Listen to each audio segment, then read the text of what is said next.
شروع اللہ کا نام لے کر جو بڑا مہربان نہایت رحم والا ہے۔ الف لام را۔ اے پیغمبر، یہ ایک کتاب ہے جو ہم نے تم پر نازل کی ہے تاکہ تم لوگوں کو ان کے پروردگار کے حکم سے اندھیروں سے نکال کر روشنی میں لے آؤ، یعنی اس ذات کے راستے کی طرف جس کا اقتدار سب پر غالب ہے اور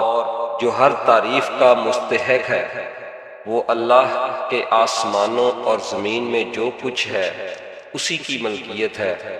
اور افسوس ہے ان لوگوں پر جو حق کا انکار کرتے ہیں، کیونکہ انہیں سخت عذاب ہونے والا ہے۔ وہ لوگ جو آخرت کے مقابلے میں دنیا کی زندگی کو پسند کرتے ہیں اور دوسروں کو اللہ کے راستے پر آنے سے روکتے ہیں اور اس میں ٹیڑھ تلاش کرتے ہیں، وہ پرلے درجے کی گمراہی میں مبتلا ہیں۔ اور ہم نے جب بھی کوئی رسول بھیجا خود اس کی قوم کی زبان میں بھیجا تاکہ وہ ان کے سامنے حق کو اچھی طرح واضح کر سکے۔ پھر اللہ جس کو چاہتا ہے گمراہ کر دیتا ہے اور جس کو چاہتا ہے ہدایت دے دیتا ہے، اور وہی ہے جس کا اقتدار بھی کامل ہے، جس کی حکمت بھی کامل۔ اور ہم نے موسیٰ کو اپنی نشانیاں دے کر بھیجا کہ اپنی قوم کو اندھیروں سے نکال کر روشنی میں لاؤ، اور مختلف لوگوں کو اللہ نے خوشحالی اور بدحالی کے جو دن دکھائے ہیں ان کے حوالے سے انہیں نصیحت کرو۔ حقیقت یہ ہے کہ ہر وہ شخص جو صبر اور شکر کا خوگر ہو، اس کے لیے ان واقعات میں بڑی نشانیاں ہیں۔ وہ وقت یاد کرو جب موسیٰ نے اپنی قوم سے کہا تھا کہ اللہ نے جو تم پر انعام کیا ہے اسے یاد رکھو، کہ اس نے تمہیں فرعون کے لوگوں سے نجات دی جو تمہیں بدترین تکلیفیں پہنچاتے تھے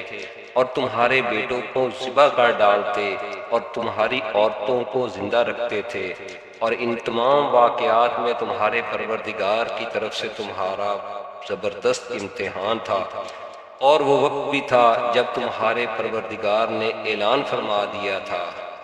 کہ اگر تم نے واقعی شکر ادا کیا تو میں تمہیں اور زیادہ دوں گا، اور اگر تم نے ناشکری کی تو یقین جانو میرا عذاب بڑا سخت ہے۔ اور موسیٰ نے کہا تھا کہ اگر تم اور زمین پر بسنے والے تمام لوگ بھی ناشکری کریں تو اللہ کا کوئی نقصان نہیں، کیونکہ اللہ بڑا بے نیاز ہے، بذات خود قابل تعریف۔ اے کفار مکہ، کیا تمہیں ان لوگوں کی خبر نہیں پہنچتی جو تم سے پہلے گزر چکے ہیں، قوم نوح، عاد، سمود، اور ان کے بعد آنے والی قومیں جنہیں اللہ کے سوا کوئی نہیں جانتا؟ ان سب کے پاس ان کے رسول کھلے کھلے دلائل لے کر آئے، تو انہوں نے ان کے منہ پر اپنے ہاتھ رکھ دیے اور کہا کہ جو پیغام تمہیں دے کر بھیجا گیا ہے ہم اس کو ماننے سے انکار کرتے ہیں، اور جس بات کی تم ہمیں دعوت دے رہے ہو اس کے بارے میں ہمیں بڑا بھاری شک ہے۔ ان کے پیغمبروں نے ان سے کہا، کیا اللہ کے بارے میں شک ہے جو سارے آسمانوں اور زمین کا خالق ہے؟ وہ تمہیں بلا رہا ہے کہ تمہاری خاطر تمہارے گناہ معاف کر دے اور تمہیں ایک مقررہ مدت تک مہلت دے۔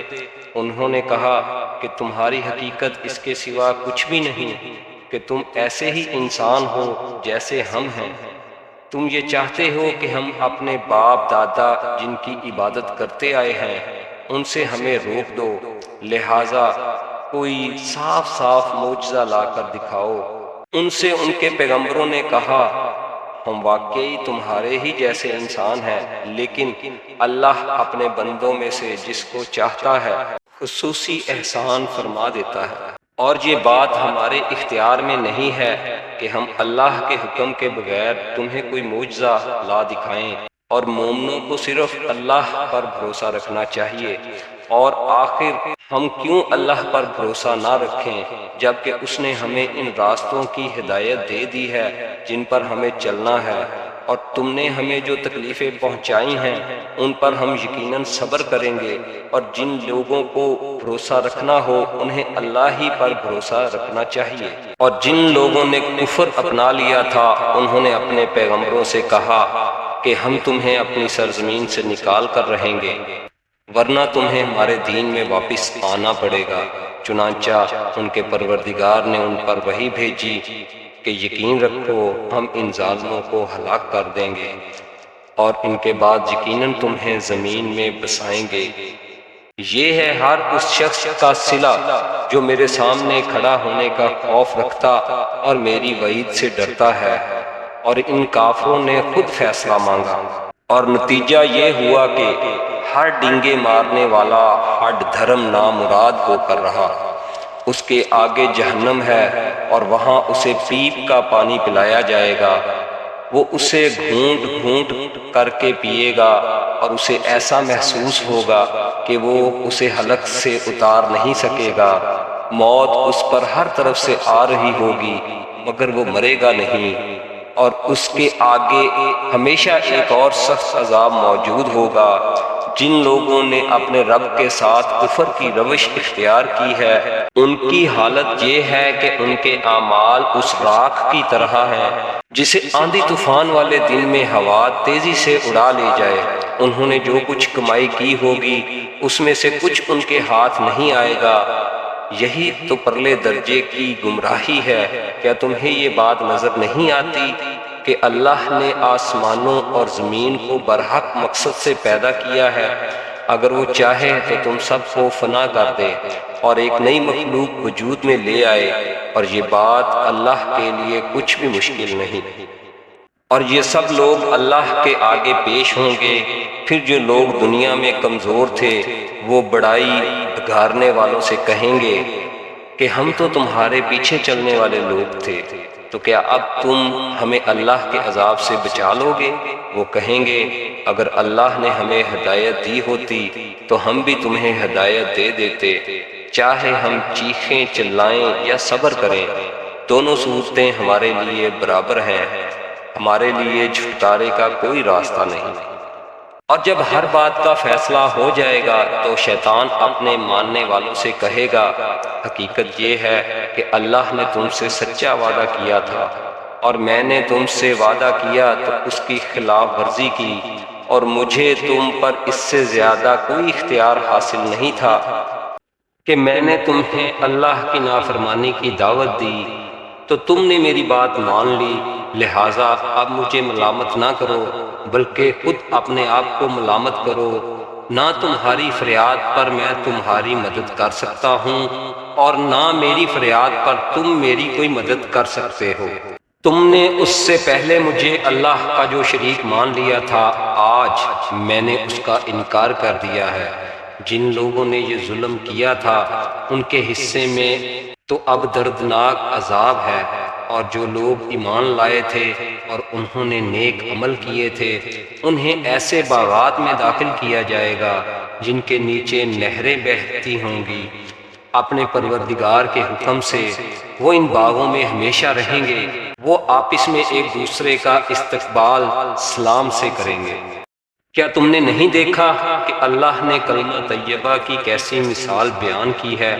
وہ ایک پاکیزہ درخت کی طرح ہے جس کی جڑ زمین میں مضبوطی سے جمی ہوئی ہے اور اس کی شاخیں آسمان میں ہیں۔ اپنے رب کے حکم سے وہ ہر آن پھل دیتا ہے۔ اللہ اس قسم کی مثالیں اس لیے دیتا ہے کہ تاکہ لوگ نصیحت حاصل کریں،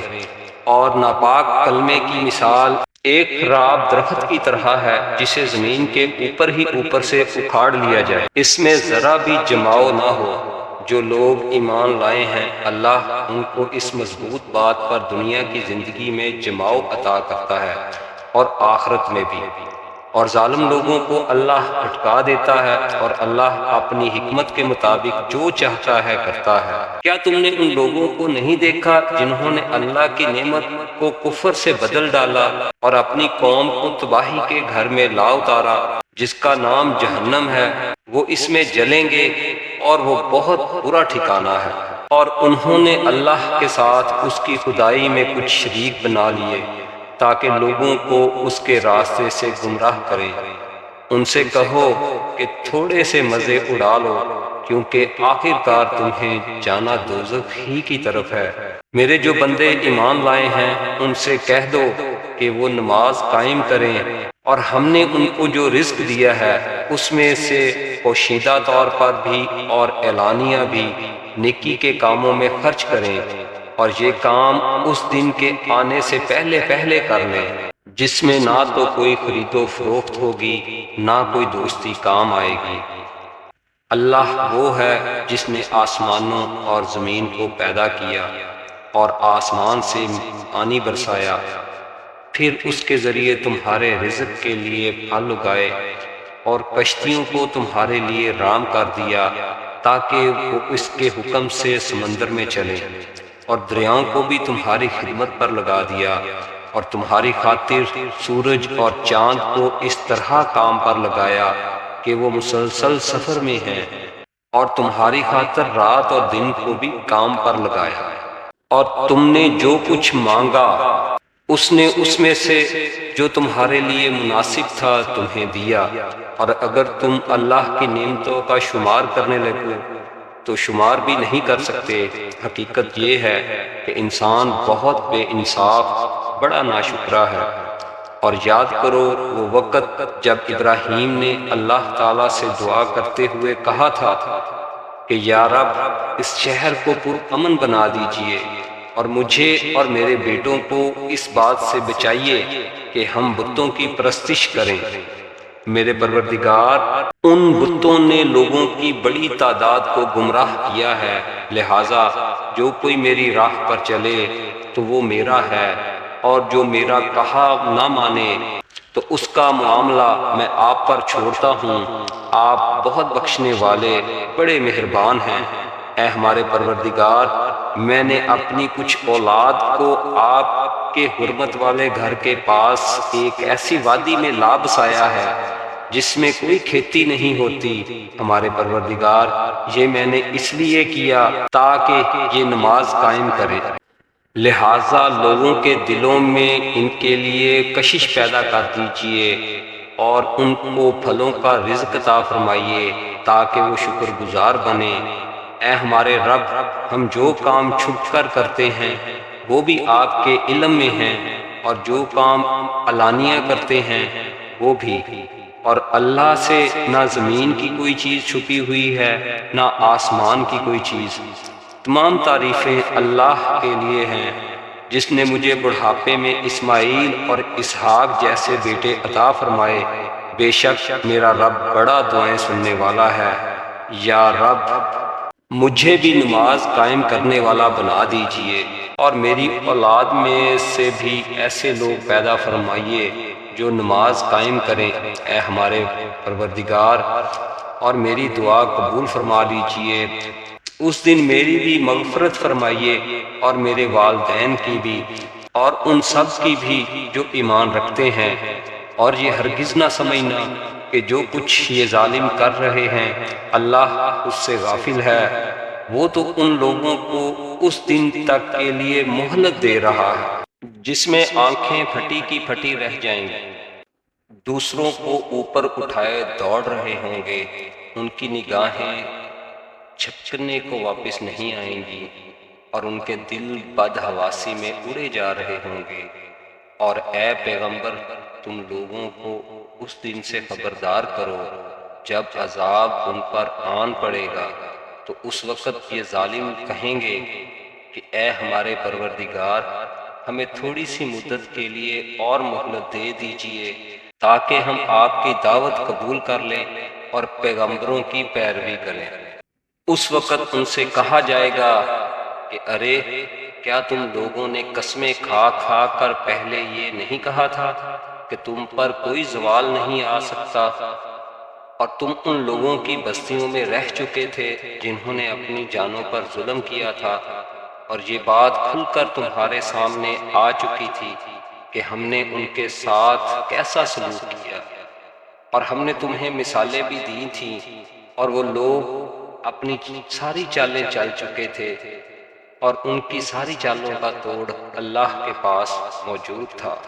چاہے ان کی چالیں ایسی ہی کیوں نہ ہوں جن سے پہاڑ بھی اپنی جگہ سے ہل جائیں، لہٰذا اللہ کے بارے میں ہرگز یہ خیال بھی دل میں نہ لانا کہ اس نے اپنے پیغمبروں سے جو وعدہ کر رکھا ہے اس کی خلاف ورزی کرے گا۔ یقین رکھو کہ اللہ اپنے اقتدار میں سب پر غالب ہے اور انتقام لینے والا ہے۔ اس دن جب یہ زمین ایک دوسری زمین سے بدل دی جائے گی اور آسمان بھی بدل جائیں گے اور سب کے سب خدائے واحد و قہار کے سامنے پیش ہوں گے۔ اس دن تم مجرموں کو اس حالت میں دیکھو گے کہ وہ زنجیروں میں جکڑے ہوئے ہوں گے، ان کے قمیض تار کول کے ہوں گے اور آگ ان کے چہروں پر چھائی ہوئی ہوگی، تاکہ اللہ ہر شخص کو اس کے کیے کا بدلہ دے۔ یقیناً اللہ جلد حساب چکانے والا ہے۔ یہ تمام لوگوں کے لیے ایک پیغام ہے اور اس لیے دیا جا رہا ہے تاکہ انہیں اس کے ذریعے خبردار کیا جائے اور تاکہ وہ جان لیں کہ معبود برحق بس ایک ہی ہے، اور تاکہ سمجھ رکھنے والے نصیحت حاصل کر لیں۔